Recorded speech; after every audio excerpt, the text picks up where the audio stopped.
Sebelum lanjut nonton video ini, jika kalian suka dengan channel Pegawai Jalanan, silahkan kalian support kami dengan cara subscribe dan klik tanda loncengnya.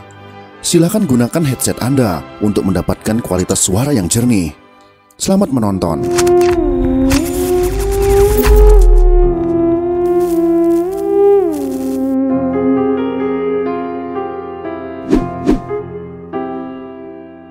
Jika kita kembali ke masa silam dan berkunjung ke Uni Soviet pada awal tahun 1960-an, kita akan sangat terkejut menyaksikan buruh dan tani memadati bandara. Mereka menanti penerbangan dengan pesawat untuk bepergian ke tempat tujuan masing-masing. Pasti dalam benak kita saat itu berpikir keras jika kita bukan dari golongan bangsawan dan orang kaya.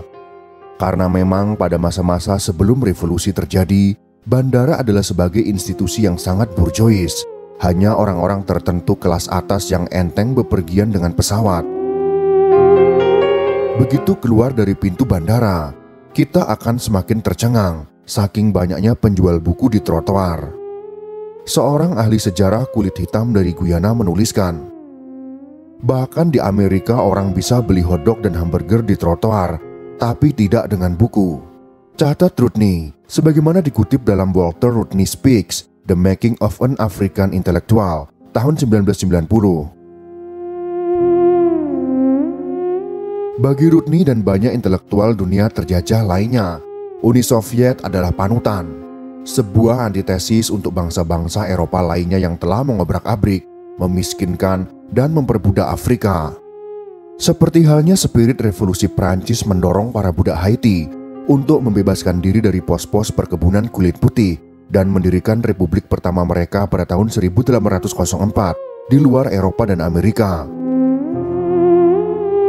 Pendirian Uni Soviet mengilhami rakyat terjajah untuk menghabisi feodalisme, kapitalisme, dan imperialisme sekaligus, entah itu di Tiongkok, Kuba, Vietnam, Kongo, ataupun Tanzania.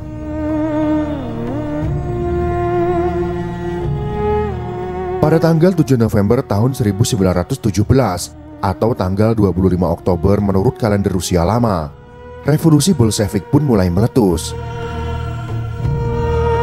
Para buruh dan tentara yang lelah berperang menduduki kantor-kantor pemerintahan di Petrograd yang kini disebut dengan Saint Petersburg, dan malam keesokan harinya merebut istana musim dingin, benteng terakhir pemerintahan provisional yang 8 bulan sebelumnya menggulingkan Tsar. Hingga tahun 1917, belum genap abad ke-20 berusia 2 dasawarsa, Imperium Rusia telah diguncang 3 kali revolusi. Revolusi pertama pada tahun 1905 berhasil memaksa Tsar mendirikan Parlemen Duma. Parlemen pertama sejak Imperium Rusia diproklamirkan oleh Tsar Ivan ke-6 pada tahun 1721. Itu pun sempat dibekukan oleh Tsar untuk mengusir anasir-anasir radikal. Revolusi kedua terjadi pada bulan Februari tahun 1917, sukses menggulingkan monarki dan menggantikannya dengan republik. Sedangkan revolusi ketiga sering disebut sebagai revolusi komunis, atau revolusi Bolshevik, atau revolusi Oktober, yang meletus beberapa bulan setelah revolusi kedua, berhasil menyelamatkan Rusia dari ancaman kediktatoran militer, memadamkan Perang Dunia Pertama, dan mendirikan Republik Sosialis pertama di dunia. Revolusi Oktober tak hanya mengejutkan tatanan dunia kapitalis, tapi juga kaum Marxis yang ingin menggulingkannya. Mereka bertanya-tanya, bagaimana mungkin sebuah revolusi sosialis terjadi di tempat yang masih setengah feodal dan kapitalismenya belum sempurna? Haruskah tesis Marx yang diikuti mayoritas kaum sosialis Rusia tentang transisi dari masyarakat kapitalis ke sosialis direvisi? Mengapa revolusi justru tidak terjadi di negeri dengan kapitalisme lebih matang seperti Jerman? Rusia di bawah Tsar memang sering disebut sebagai teladan buruk bagi Eropa, terbelakang, feodal, dan telat mengalami industrialisasi.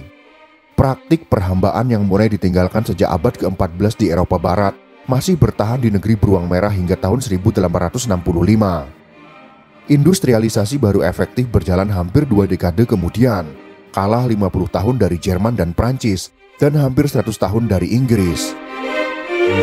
Sementara orang-orang barbar dari barat bermukim di puing-puing kebudayaan Romawi yang menyediakan bongkahan batu-batu tua untuk dibangun kembali, Orang-orang Slav di timur cuma bisa menatap hamparan tanah yang kosong. Jenjang kebudayaan nenek moyang orang-orang Slav itu bahkan lebih rendah dari mereka sendiri. Tulis protagonis Revolusi Oktober tahun 1917, yaitu Leon Trotsky, dalam The History of the Russian Revolution tahun 1962, halaman 3.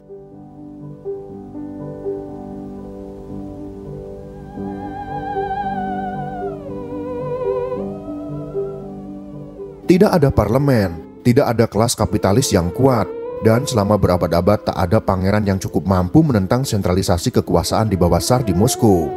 Akan tetapi Rusia punya kaum tani yang radikal. Di bawah Tsar Alexander II, penghapusan praktik perhambaan pada tahun 1861 gagal mengemansipasi petani. Dibebaskan tapi tak diberi tanah, sebagian besar dari mereka dipaksa jadi buruh atau tentara. Bertahun-tahun kemudian, catat sejarawan Sheila Fitzpatrick dalam The Russian Revolution tahun 1994, industrialisasi serba mendadak di bawah Perdana Menteri Sergei tak berhasil mendorong buruh-buruh kota menyesuaikan diri dengan disiplin pabrik dan gagal memutus koneksi mereka dengan kaum tani tradisional. Radikalisme petani sejak paruh kedua abad ke-19 berlangsung seiring mekarnya gagasan-gagasan sosialisme agraria yang salah satunya diwujudkan dengan aksi-aksi terorisme anti-Tsar yang akhirnya membunuh Alexander II dan justru memperkuat represi negara. Pada tahun 1887, Alexander Ulyanov, abang dari Lenin, protagonis utama dalam revolusi Bolshevik, digantung lantaran terlibat konspirasi pembunuhan terhadap Tsar Alexander III, suksesor Alexander II. Selama puluhan tahun, kaum tani radikal menghendaki bubarnya monarki dan mampusnya industri modern.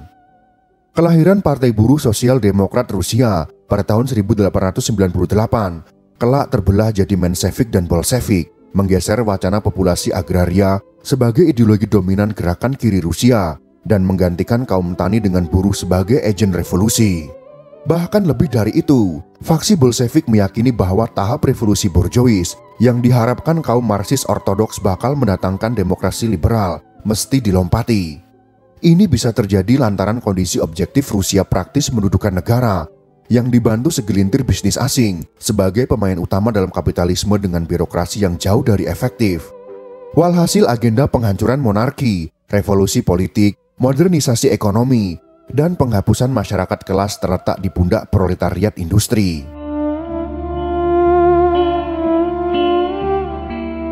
Jika kekalahan Rusia melawan Jepang pada tahun 1905 memicu krisis politik di dalam negeri dan memaksa Tsar untuk membuat konsensi dengan kaum liberal, kekalahan pasukan Rusia di sejumlah front Perang Dunia Pertama memicu demoralisasi di kalangan tentara, menguras sumber daya domestik, dan akhirnya menyeret dinasti Romanov sejengkal lebih dekat dengan regu tembak.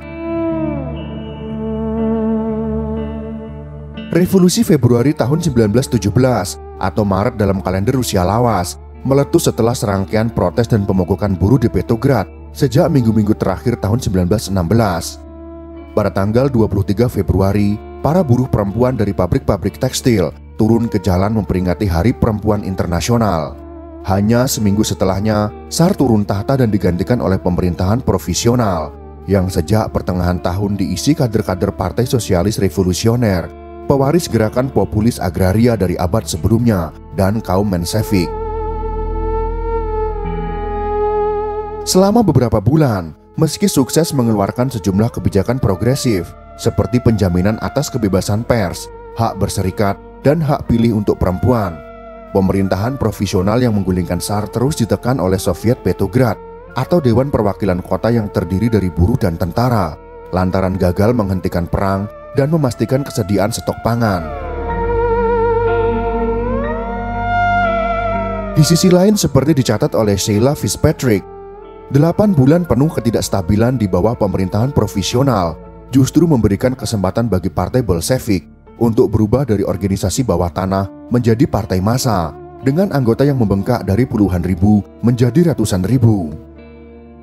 Pada bulan September tahun 1917, Perdana Menteri Pemerintahan Provisional yaitu Alexander Kerensky terpaksa mengoper ribuan pucuk senjata ke buruh dan tentara Petrograd yang telah berada di bawah pengaruh Bolshevik untuk menggagalkan kudeta yang diluncurkan Panglima Militer Rusia, yaitu Jenderal Laver Kornilov. Dengan bedil di tangan Bolshevik, selebihnya adalah sejarah. Tak genap 2 bulan kemudian, meletuslah Revolusi Oktober.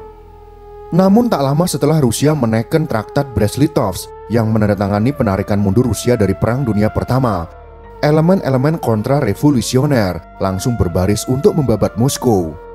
Jika Bolshevik bajingan ini diizinkan mengendalikan Rusia, mereka bakal mengacaukan pemerintahan di seluruh dunia dan menjadi ancaman bagi masyarakat. Tulis Dubes Amerika Serikat untuk Rusia, yaitu David Francis, sebagaimana dicatat China Mayville dalam Oktober, The Story of the Russian Revolution, tahun 2017. Sejak saat itu, sekutu-sekutu Rusia selama Perang Dunia Pertama, yaitu Prancis, Inggris, dan Amerika Serikat, hingga musuhnya seperti Jerman bersatu mengganyang revolusi dan menduduki sebagian wilayah Rusia. Di sejumlah negeri inilah kelak sentimen anti-komunis merebak dan menemukan wujudnya yang paling ekstrim dalam fasisme Jerman. Perang sipil pun akhirnya pecah dan berlangsung selama 4 tahun, sampai akhirnya dimenangkan kubu komunis yang secara resmi memproklamirkan berdirinya Uni Soviet pada tanggal 22 Desember tahun 1922. Ada anekdot yang beredar kala itu bahwa pada Januari tahun 1918, Lenin menari di tengah hamparan salju, merayakan usia revolusi yang telah bertahan 5 hari lebih lama dari Komune Paris, pemerintahan buruh pertama di Perancis yang bertahan sekitar 3 bulan pada tahun 1871.